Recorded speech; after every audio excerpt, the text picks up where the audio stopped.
Hello, നമസ്കാരം. എല്ലാവർക്കും നന്മ വരട്ടെ. യൂസുഫ് മമ്പാട് എന്ന യൂസുഫ് അലി. ഞാൻ ഇവിടെ ഓടായിക്കൽ വന്ന സമയത്ത് റെഗുലേറ്റർ കം ബ്രിഡ്ജിൻ്റെ കുറേ ദൂരത്ത് നിൽക്കുന്ന ഫോട്ടോ ആണിത്. അപ്പം എന്താ കണ്ടപ്പോൾ ഒരു ആഗ്രഹം തോന്നി ഫോട്ടോ എടുക്കണമെന്ന്. അത് ഞങ്ങൾക്ക് കാണിച്ചു തരാമെന്നുള്ളൂ.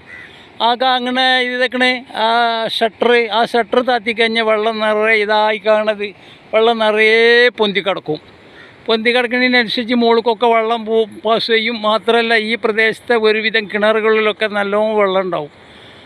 ആ വെള്ളത്തിനെ ആശ്രയിച്ചാണ് ഇവിടെയുള്ള ആൾക്കാരൊക്കെ കിണറുകളിലൊക്കെ വെള്ളം കിട്ടുമെന്നുള്ള പ്രതീക്ഷയുള്ള സംഗതി കിട്ടലുമുണ്ട്. അപ്പം അങ്ങനെയാണ് ഇതിൻ്റെ കണക്ക്. പിന്നെ ഇത്